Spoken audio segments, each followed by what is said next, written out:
Hello students. Topic जो आज हम डिस्कस करने जा रहे हैं, भारत में मानसून। भारत में मानसून मानसून के बारे में बात करें तो मानसून शब्द की जो उत्पत्ति है वो अरबी भाषा के मौसम से हुई है। अरबी भाषा के मौसम से, जिसका अर्थ होता है पवनों की दिशा का मौसम के अनुसार उलट जाना। तो मानसून की जो उत्पत्ति है वो अरबी भाषा के मौसम से हुई है, जिसका अर्थ है पवनों की दिशा का मौसम के अनुसार उलट जाना या पलट जाना। अब भारत में मानसून डिस्कस करने से पहले हम भारत की जलवायु को नियंत्रित करने वाले कारकों के बारे में डिस्कस करेंगे। तो भारत की जलवायु को जो कारक नियंत्रित करते हैं, भारत की जलवायु को जो कारक नियंत्रित करते हैं उसमें एक है अक्षांशीय विस्तार। जो अक्षांश है, अक्षांश के बारे में बात करें अपने पहले भी डिस्कस कर चुके हैं कि बिल्कुल सेंटर में पृथ्वी के भूमध्य रेखा है, 23.5 डिग्री उत्तर में कर्क रेखा है और 23.5 डिग्री दक्षिण में मकर रेखा है। इसके बीच का जो सारा क्षेत्र है ये उष्णकटिबंध है और हमारे भारत की जो स्थिति है वो कर्क रेखा भारत के बिल्कुल सेंटर से गुजरती है। तो ये कर्क रेखा है जो दिखाई दे रही है हमें मैप के अंदर, ये कर्क रेखा है।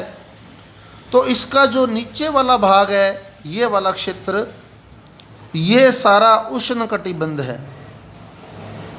तो यहाँ उष्णकटिबंधीय जलवायु है इस क्षेत्र में, और ये जो क्षेत्र है भारत का, ये उपोष्ण कटिबंध में स्थित है। तो भारत की जो जलवायु है उसमें भारत का उत्तरी भाग उपोष्ण या शीतोष्ण कटिबंध में है और भारत का जो दक्षिण भाग है वो उष्ण कटिबंध में है, उष्ण कटिबंध के अंदर। इस प्रकार भारत में उष्ण तथा उपोष्ण कटिबंधीय दोनों विशेषताएं पाई जाती हैं। उष्ण और उपोष्ण कटिबंध की दोनों विशेषताएं भारत में मिलती हैं। दूसरी जो बात आती है हिमालय पर्वत की।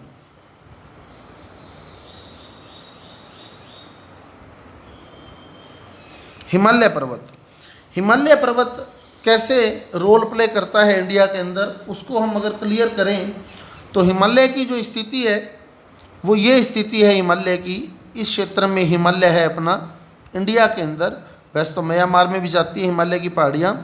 तो ये हिमालय का क्षेत्र है ये वाला। अब हिमालय जो है वो उत्तरी पूर्वी मानसून जो सर्दी में आता है, पीछे हमने 2 मानसून पढ़े थे, उत्तरी पूर्वी और दक्षिणी पश्चिमी। सर्दी में जो मानसून आता है उत्तरी पूर्वी मानसून, वो इधर से आता है, वो ये आ रहा है उत्तरी पूर्वी मानसून। तो हिमालय इसको यहीं रोक देता है और ये इधर ही बरस जाता है। अतः भारत में बरसात नहीं पहुंच पाती इस उत्तरी पूर्वी मानसून से, परंतु इधर ठंड बहुत हो जाती है और इधर से शीत लहरें इधर आती हैं हमारे इंडिया के अंदर। तो मानसूनी पवनों को जो रोक देता है हिमालय शीत ऋतु के अंदर, उत्तरी पूर्वी मानसूनी पवनें जो हमारी ओर आ रही होती हैं तो उनको रोक देता है। अतः सर्दी में यहाँ बरसात नहीं हो पाती, तो शीत पवनों को रोककर हमारी रक्षा कर लेता है उनसे ये। अब बात करें ग्रीष्म ऋतु में। ग्रीष्म ऋतु में जो मानसून उठता है दक्षिणी पश्चिमी मानसून, यूँ ये दक्षिण पश्चिम मानसून उठता है इधर से। अब हिमालय उसमें क्या रोल प्ले करता है ग्रीष्म ऋतु में, तो जब ये दक्षिण पश्चिम मानसून इधर से आ रहा होता है तो ये म्यांमार में भी हिमालय का जो क्षेत्र है ये मानसून उससे टकराता है और इंडिया की ओर मुड़ जाता है। इस प्रकार ग्रीष्म ऋतु में वर्षा का कारण बनता है हमारे यहाँ हिमालय। तो ग्रीष्म ऋतु में हिमालय जो है वो वर्षा का कारण बनता है हमारे यहाँ, और सर्दी में बरसात को रोककर हमारी रक्षा करता है। फिर तीसरा पॉइंट जो आता है हमारे पास, जल व स्थल का वितरण। जल व स्थल का वितरण। अब जल व स्थल के वितरण का देखें अपने तो क्या होता है सर्दी और गर्मी में। तो जब गर्मी होती है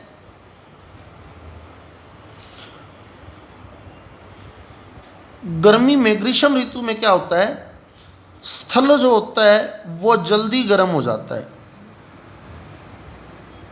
जल की अपेक्षा स्थल जल्दी गर्म होता है। अपने जब बाहर निकलते हैं, नंगे पांव जब अपने बाहर निकलते हैं गर्मी में, तो हम देख सकते हैं कि हमारे पैर कैसे जलते हैं। उस पृथ्वी को जब पैर रखते हैं, अपने नंगा पांव जब पृथ्वी पर रखते हैं, तो स्थल बहुत ज़्यादा गर्म होता है। तो गर्मी में स्थिति ये होती है कि स्थल गर्म होता है और जल कंपैरेटिवली ठंडा होता है। स्थल गर्म होता है और जल कंपैरेटिवली ठंडा होता है। तो स्थल गर्म है, स्थल गर्म है तो स्थल का वायुदाब कम हो गया, और जल ठंडा है तो जल का वायुदाब जो है वो उच्च हो गया। अतः पवनें जो होगी गर्मी में जल से स्थल की ओर चलती हैं, पवनें जल से स्थल की ओर चलती हैं, अतः बरसात का कारण बनती हैं। जल से स्थल की ओर, जल से जब पवनें आएंगी स्थल की ओर, तो वो पानी लेकर आएंगी और बरसात का कारण बनेगी। तो गर्मी में बरसात होने का कारण है ये। और सर्दी में क्या होता है, सर्दी की अगर बात करें अपने, सर्दी में क्या होता है, सर्दी में स्थल बहुत ठंडा हो जाता है, जल जो है कंपैरेटिवली कम ठंडा रहता है। तो स्थल बहुत ठंडा हो जाता है। स्थल की विशेषता होती है कि स्थल जल्दी गर्म और जल्दी ठंडा होता है। तो गर्मी में स्थल गर्म होता है और सर्दी में स्थल जो होता है वो बहुत ठंडा हो जाता है। बहुत ठंडा होने के कारण इसका वायुदाब उच्च हो जाता है, वायुदाब उच्च, और जल का वायुदाब जो है वो कम हो जाता है। अतः पवनें सर्दी में स्थल से जल की ओर चलती हैं। सर्दी में जो पवनें चलती हैं स्थल से जल की ओर, और गर्मी में जो पवनें चलती हैं जल से स्थल की ओर। और ये तो मानसून लाती हैं जो जल से स्थल की ओर चलती है, और जो स्थल से जल की ओर चलती हैं ये मानसून को वापस लेकर जाती हैं। मानसून का प्रत्यावर्तन का कारण बनती हैं ये, मानसून का प्रत्यावर्तन। तो वायुदाब में इसी भिन्नता के कारण ही मानसून का प्रत्यावर्तन होता है। मानसून आता इसके कारण है और जाता इसके कारण है। क्लियर। फिर आता है समुद्र तल से ऊंचाई। तो ये अपने पहले भी डिस्कस कर चुके हैं पीछे कि जैसे जैसे समुद्र तल से ऊंचाई बढ़ती है वैसे वैसे वायुदाब जो है वो कम होता जाता है। समुद्र तल से ऊंचाई बढ़ने पर वायुदाब कम होता जाता है, और समुद्र के किनारे जो है बिल्कुल वहाँ वर्ष भर एक जैसी स्थिति बनी रहती है। वहाँ गर्मी सर्दी के समय ज़्यादा मौसम परिवर्तन नहीं होता। तो इन क्षेत्रों में स्थिति जो होती है वर्ष भर सेम रहती है। यहाँ सम जलवायु बोल सकते हैं अपने। जो क्षेत्र भारत के बिल्कुल समुद्र के किनारे पर हैं वहाँ सम जलवायु पाई जाती है, वहाँ वर्ष भर एक जैसी स्थितियाँ बनी रहती हैं। और जो भाग ऊंचाई पर हैं, जो भाग ऊंचाई पर हैं वो ठंडे, वहाँ ताप कम होता है। जैसे माउंट आबू देख लें हमारे राजस्थान के अंदर, तो माउंट आबू ऊंचाई पर है तो ठंडा क्षेत्र माना जाता है राजस्थान के अंदर माउंट आबू।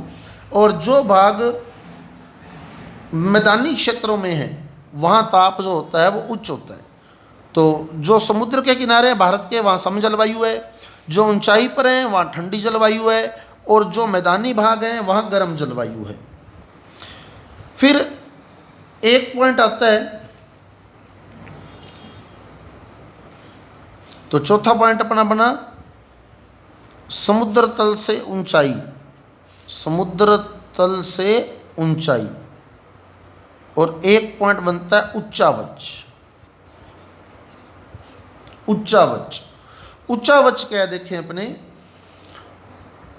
ऊंचे पर्वत जो हैं वो वायु को रोक सकते हैं। ऊंचे पर्वत जो हैं वो वायु को रोक सकते हैं और बरसात का कारण बन सकते हैं। शर्त है कि उनकी जो ढाल है वो पवनाभिमुख होनी चाहिए। तो ऊंचे पर्वत जो होते हैं वो वायु को रोककर बरसात का कारण बन सकते हैं। अब पर्वतों की जो ढाल है वो दो प्रकार की होती है। एक तो पवनाभिमुख, यानी पवन की दिशा के बिल्कुल सामने आ गई है, पवनाभिमुख, पवन के बिल्कुल सामने है।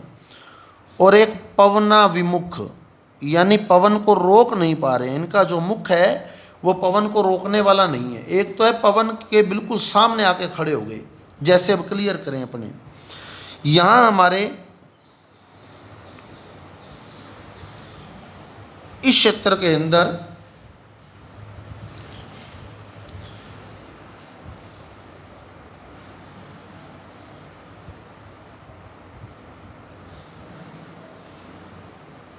ये पश्चिमी घाट हो गया, पश्चिमी घाट।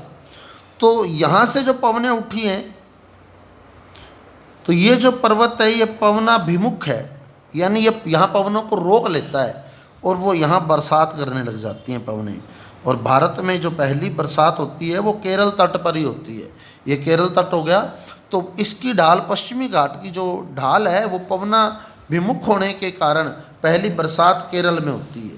पहली बरसात जो है वो केरल में होगी, कारण क्योंकि जो पश्चिमी घाट है उसकी जो ढाल है वो पवनाभिमुख है। पवनाभिमुख, केरल तट शाखा बोल दें अपने, चाहे पश्चिमी घाट बोल दें, पवनाभिमुख ढाल के कारण पहली बरसात इसी क्षेत्र में होती है। अब ऐसे ही देखें अपने, जो हमारे राजस्थान के अंदर अरावली है, ये हमारे राजस्थान में अरावली की स्थिति है।